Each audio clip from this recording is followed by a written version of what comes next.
Back in the winter of 1884, the prairie stretched out like a wound, raw and exposed under a sky the color of old bruises. Hannah lived on the edge of that wound, in a cabin that felt less like shelter and more like a box dropped carelessly into the vast, indifferent emptiness. The wind was her constant companion, a mournful, keening thing that found every crack and seam in the rough-hewn logs, whispering of endless distances and the relentless passage of time. She had come here with her husband, Thomas, full of a hope that felt naive in retrospect, a fragile flower blooming briefly before the harsh sun and biting winds withered it to dust. They built the cabin with their own hands, cleared the land, dreamed of crops and children. The dream had splintered. Thomas had been taken by a swift fever 3 years past, leaving her alone with the silence and the ghosts. The child had been taken before him, a tiny, unnamed presence that had barely drawn breath before being swallowed by the earth. Grief settled in her bones like the perpetual chill of the prairie winter, a heavy shroud that numbed her days. Hannah was 34 years old, but the mirrors she rarely looked into showed a woman etched with lines of hardship and sorrow that added years to her face. Her hands were calloused, her shoulders perpetually slightly stooped from work and carrying an unseen weight. She moved through her days in a rhythm of necessity, feeding the chickens, milking the cow, chopping wood, mending clothes, always watching the horizon with eyes that saw little beyond the endless, unchanging sameness. Loneliness was a physical ache, a hollow space in her chest that the wind seemed to whistle through. She spoke few words aloud, mostly commands to the cow or murmurs to the fire. The nearest settlement, Harmony Creek, was a day's hard ride away, a place where pity felt like judgment and solitude felt safer than navigating the complex, wary gazes of people who saw her as either tragic or simply peculiar. She was the widow Hannah, the woman who lived alone out on the flats, spoken of in low tones, mostly left alone, and that suited her. Being alone meant fewer chances for the world to inflict new wounds. One afternoon, late in the year when the wind sharpened its edge and the sky threatened snow, Hannah was mending a tier in the cabin roof. It was tedious work, her fingers stiff with cold. She paused, flexing them, and scanned the horizon out of habit. That was when she saw it, a smudge against the pale gold of the dry grass, moving. It was small, not much bigger than a deer fawn. Her first thought was a lost calf, perhaps, but as it drew closer, stumbling rather than running, a flicker of unease traced its way up her spine. It was a human shape, a child. Panic was a cold, unfamiliar sensation. Children didn't wander out here alone, not white children from the settlement. And the shape, even from this distance, wasn't right for a white child bundled against the cold. It was too slight, too dark. She scrambled down from the roof, her heart hammering against her ribs. She grabbed the old Winchester rifle from its rack by the door, its familiar weight a small comfort in her trembling hands. She wasn't afraid of the child itself, but of what its presence meant. The tribes were mostly on reservations now, pushed further west, but stories persisted. Skirmishes, raids, misunderstandings that turned deadly. A lone native child out here, it spoke of trouble. She watched from the doorway as the figure faltered, stumbled, and fell. It didn't get up. A moment of rigid stillness held her, the rifle clutched tight. Every instinct screamed at her to retreat, to bar the door, to pretend she hadn't seen. This was not her concern. This was danger. But the child didn't move. The wind whipped around the small, still form. It was utterly exposed, vulnerable. A different kind of cold washed over Hannah, one that had nothing to do with the biting wind. It was the cold memory of her own child, helpless and fragile, fading away. A child, alone and hurt. It didn't matter what color their skin was, or what tribe they belonged to. It was a child. She lowered the rifle slowly. Setting it just inside the door, she pulled her heavy shawl tighter around her shoulders and stepped out into the biting wind. She approached cautiously, eyes scanning the horizon instinctively for any sign of others. The child lay face down in the dry grass, a small bundle of rags and dirt. As she knelt, she saw the dark braid, the small, still hand, reaching towards nothing. She gently rolled the child over. It was a boy, no older than 7 or 8. His face was thin, smeared with dirt and dried blood. His breathing was shallow, ragged. A dark stain bloomed on the makeshift bandage tied around his left leg. and his foot was twisted at an unnatural angle. His eyes were closed, lashes stark against his pale, drawn skin. He was dressed in worn buckskin, clearly not clothing meant for the sharp cold of a prairie autumn turning towards winter. He looked utterly spent, ravaged by exhaustion and pain. Hannah knelt there for a long moment, the wind tearing at her clothes, tugging at her hair. Here was a creature of the world, broken and alone, dropped onto her doorstep by fate or desperation. This was not the silent, manageable grief she was accustomed to. This was immediate, demanding, frightening. She couldn't leave him. The thought was simple, stark, overriding every caution. She couldn't leave him to die in the dirt, not a child. Gathering her strength, she carefully scooped the small body into her arms. He was frighteningly light. A low moan escaped his lips as she adjusted him. His skin felt unnaturally warm against her cheek. She carried him back to the cabin, the wind pushing against her, as if trying to wrestle him away, to keep him for the prairie's own. Inside the cabin, the air was warmer, heavy with the scent of wood smoke and the faint, ever-present smell of damp earth. She laid the boy gently on the narrow cot that had once been Thomas's. For a moment, she just stood over him, watching his labored breathing, the rise and fall of his thin chest. Her mind raced, a jumble of fears and uncertainties. Who was he? Where had he come from? Were others looking for him? Was she putting herself in terrible danger? Pushing the questions aside, she moved to the fireplace, stirring the embers back to life. She heated water, found clean rags, and pulled out the small, worn medical kit Thomas had kept. Her hands, though calloused, were steady now, focused by purpose. She worked slowly, carefully cutting away the blood-soaked bandage from his leg. The wound beneath was deep, festering. He whimpered, but didn't fully wake. His ankle was clearly broken, swollen, and bruised. Fever burned hot beneath his skin. Washing the wound, bandaging it, carefully splinting the ankle, the tasks were familiar, echoes of time she had tended to Thomas after a ranching accident. But this was different. This was a child, a stranger, an other in the eyes of her world. And he was so clearly hurt, so vulnerable. She gave him a few sips of water, which he swallowed reflexively, before he drifted back into a restless, fevered sleep. Hannah sat beside the cot, watching him, the rifle forgotten by the door. The silence of the cabin felt different now, no longer just empty, but filled with the presence of this small, fragile life. The questions returned, circling like buzzards. What would she do when he woke? What would she do when others came looking? Days blurred into a quiet, tense routine. The boy, whose name she learned was Takakota through gestures and a few softly spoken words in a language she didn't understand, remained feverish. Hannah nursed him tirelessly. She brewed willow bark tea for the fever, cleaned and rebandaged his wound, spoon-fed him thin broth. She rarely slept, constantly checking his breathing, smoothing the damp hair from his forehead. He was wary when he was lucid, his dark eyes watching her with a mixture of fear and something that might have been curiosity. He didn't speak her language, and her few attempts at sign language, learned years ago from a passing trapper, were clumsy and likely misunderstood. Communication was limited to gestures, quiet sounds, and the shared understanding of need and care. The cabin, once a tomb of her grief, was now a crucible of sorts. The boy's presence was a disruption, a demand on her attention that pulled her out of the stagnant pool of her sorrow. She found herself moving with a purpose she hadn't felt in years. The isolation was still there, but it was no longer empty. It was now a fragile bubble protecting them from the outside world. Takakota, when the fever finally broke and his eyes cleared, was quieter than any child she had ever known. He ate what she offered, watched her with those deep, intelligent eyes, and slowly, tentatively, began to move around the cabin as his ankle healed. He learned simple things: the word water, the gesture for hungry, the names of a few objects. He would sit by the fireplace, carving small shapes from bits of wood with a sharp stone he had somehow kept hidden. He moved with a grace that was foreign to her world, silent and observant, like a creature of the wilderness.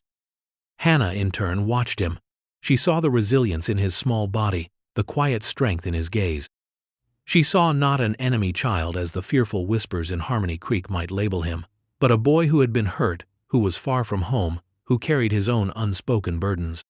She saw the way his eyes sometimes held a flicker of deep sadness, a reflection of her own loss. In the quiet shared space of the cabin, the barriers of language and culture began to seem less like walls and more like thin veils. He never spoke of where he came from, and she didn't ask, respecting the silence. She knew only that he was alone, that he was injured, and that she had brought him in. That was enough. Slowly, tentatively, a rhythm developed between them. He helped her with chores that didn't require his healing ankle, sorting beans, stripping dry corn cobs, polishing the few pieces of worn furniture. She showed him how to mend cloth with needle and thread, and he showed her how to make fire using only flint and steel, a skill she found both fascinating and humbling. One evening, as the first snow fell softly outside, blanketing the prairie in white, they sat by the fire. Hannah was patching a worn blanket. Takakota was finishing a small, smooth bird carving. The only sounds were the crackling fire and the soft rustle of her needle. He finished the carving, examining it critically. Then, with a quiet movement, he held it out to her. Hannah paused, looking from the small wooden bird to his face. His expression was open, unguarded. It was a gift, a true gift given freely, without expectation. Her throat tightened. She took the carving, her fingers closing around the smooth wood. It was simple, beautiful. "Thank you," she murmured, the words feeling stiff and unused. He watched her, a faint hint of a smile touching his lips. That small, shared moment, the simple act of giving and receiving, felt like a dam breaking. It wasn't just about providing shelter and care anymore. It was about seeing each other, two solitary souls finding a fragile thread of connection in the vastness. The bond between them deepened, forged in shared silence, small acts of kindness, and mutual reliance. Hannah felt a thawing in the frozen landscape of her heart. Takakota's quiet presence filled some of the empty spaces the wind used to howl through. She found herself looking forward to his small, rare smiles, to the way he watched her with growing trust. She told him stories, simple ones about the animals or the weather, knowing he understood little of the words but perhaps sensing the rhythm and the intent. But the outside world was still there, a simmering threat beyond the thin walls of the cabin. News from Harmony Creek traveled slowly but inevitably. Whispers of missing children from a recent raid, of settlers on edge, of growing animosity towards any native presence. Hannah knew, with a cold certainty, that Takakota's presence in her home would not be welcomed. If anyone found out, it would bring trouble she couldn't face alone. The external conflict arrived not like a storm, but like a slow, creeping chill. It began with a rider, a man named Brody from the settlement, known for his loud opinions and distrust of anyone different. He stopped by the cabin, supposedly checking on her, but his eyes darted everywhere, sharp and assessing. He asked too many questions about whether she had seen anyone pass by, any strangers. Hannah kept her answers short, her face impassive, her heart a frantic drumbeat against her ribs. Takakota was hidden in the small root cellar beneath the floorboards. Brody left, but his visit felt like a shadow lingering. Hannah knew she hadn't fooled him. He was suspicious, and suspicion, in a place like this, could turn dangerous quickly. Weeks later, the true threat materialized. It was early spring, the prairie beginning to shed its winter pallor, when 3 riders approached the cabin, kicking up dust. Brody was among them, flanked by 2 other men from the settlement, their faces grim and determined. They rode up to the cabin and dismounted, their movements deliberate, their hands resting near their rifles. Hannah stepped out onto the small porch, her heart sinking. There was no hiding now. Takakota was inside, near the fire. His splint long removed, his ankle mostly healed. He had heard the horses, she knew. He was probably watching her through the window, silent and afraid. Brody stepped forward, his gaze hard. "Afternoon, Hannah," he said, though there was no warmth in his voice. "Heard tell you might be keepin' secrets out here." Hannah met his gaze steadily, though her hands trembled slightly at her sides. "I keep to myself, Brody, you know that." "Aye, you do," he sneered. "But folks in town are talking about a missing boy, a native boy, one of the ones from the trouble up north." He gestured vaguely. The implication hung heavy in the air. "I don't know what you're talking about," Hannah said, her voice quiet but firm. One of the other men, a burly man with a scarred face, spat on the ground near her feet. "Don't lie, widow. We know you took him in. Someone saw smoke when your chimney shouldn't have been burnin' low these past months." And little Timmy Miller swears he saw a glimpse of something dark through your window last time his pa rode by." Hannah's stomach clenched. Timmy Miller, barely 7, given to wild tales. But in their fear and anger, these men would believe anything. Brody took another step closer. "Hand him over, Hannah. He belongs with us. He's one of them, after what they did." His voice trailed off, filled with bitter hatred. He was likely talking about the raid he'd mentioned, the cause of the missing boy they sought. Takakota's tribe, or one nearby, must have been involved. The sins of some were being visited upon the innocent. "He's a child," Hannah said, finding her voice again, stronger this time. "He was hurt, alone, dying." "He's a savage," the scarred man roared, raising his rifle slightly. "Lower your weapon, Cal," Brody said, but his eyes never left Hannah. "We ain't here for trouble, Hannah. Just hand over the boy. He'll be taken to where he needs to be." He didn't say captured, didn't say punished, but the unspoken threat hung heavy in the air. This was the moment. The choice was stark, terrifying. Hand over the child who had, in these quiet months, chipped away at the ice around her heart, the child who looked at her with trust. Or stand against these men, against the fear and prejudice they represented, against the brutal code of their world. Standing against them meant danger. It meant likely losing her home, perhaps worse. But handing over Takakota, it meant extinguishing the fragile spark of connection she had found, betraying the trust she had, however reluctantly, earned. It meant letting fear win. She looked at the cabin door, then back at the hard faces of the men. There was no hesitation in her now. The numbness of grief had been replaced by something fierce and protective. This wasn't just about Takakota anymore. It was about the choice between cruelty and kindness, between fear and courage, between the dead weight of the past and the fragile possibility of a future. She drew herself up, pulling the shawl tight, her shoulders straightening. She stood taller than she had in years. "Get off my land," she said, her voice ringing with an authority she hadn't known she possessed. It wasn't loud, but it cut through the tension like a whip. Brody looked taken aback. "Hannah, you can't protect him. He's not your kind. He's one of them." "He's a boy," she repeated, her gaze unwavering. "And he's under my roof. I found him hurt. I cared for him. He stays here." Cal laughed, a harsh, ugly sound. "You gone soft in the head out here alone, widow, protectin' a little redskin." He raised his rifle higher. "We'll just take him. Don't make this hard." Hannah didn't flinch. "You want him," she said, her voice low and steady. "You'll have to go through me." She stood squarely in the doorway, blocking the entrance to her home, to the child within. She wasn't armed, save for the knowledge of the rifle just inside, but her stance, her resolute eyes, spoke volumes. She was no longer just the lonely widow. She was a shield, a boundary they would have to cross. Brody hesitated. He hadn't expected this. He had expected her to be scared, perhaps to cry, certainly to yield. This quiet strength, this defiant stand, threw him.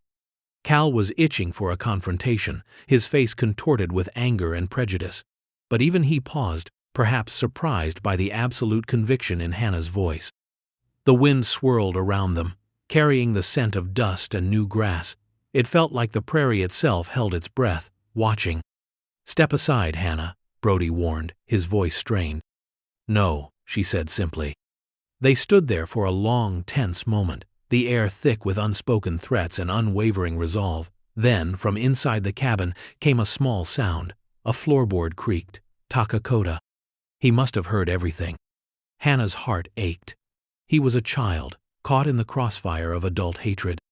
But seeing him in her mind's eye, seeing his quiet trust, seeing the small wooden bird carving on her shelf inside, solidified her stance.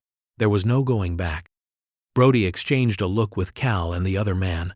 They hadn't anticipated a fight, not really. Just a scared woman they could easily intimidate. Hannah wasn't scared. Or if she was, her fear was eclipsed by something stronger. Facing down a determined, potentially armed woman protecting her home felt different than cornering a vulnerable target. It felt complicated and public. Even out here, people talked. They respected resilience, even grudgingly.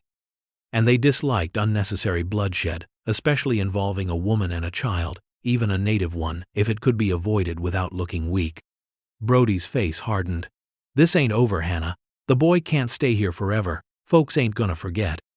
We'll cross that bridge when we come to it, she said, her voice calm. He stared at her for another beat, his gaze sharp, calculating. Then, with a frustrated sigh, he turned. Let's go, he muttered to the others. No point in making a scene today. Cal grumbled under his breath, giving Hannah a venomous look, but he turned his horse. The three men remounted, their movements stiff with thwarted intent. Brody gave Hannah one last look, a promise of future trouble in his eyes, then turned his horse as well. They rode away, their figures shrinking against the vast landscape, eventually disappearing over a rise. Hannah stood on the porch until the last trace of dust settled, her legs shaky, her heart still pounding. The immediate danger had passed, but Brody was right, it wasn't over, not by a long shot. She turned slowly and stepped back inside the cabin, closing the door firmly behind her.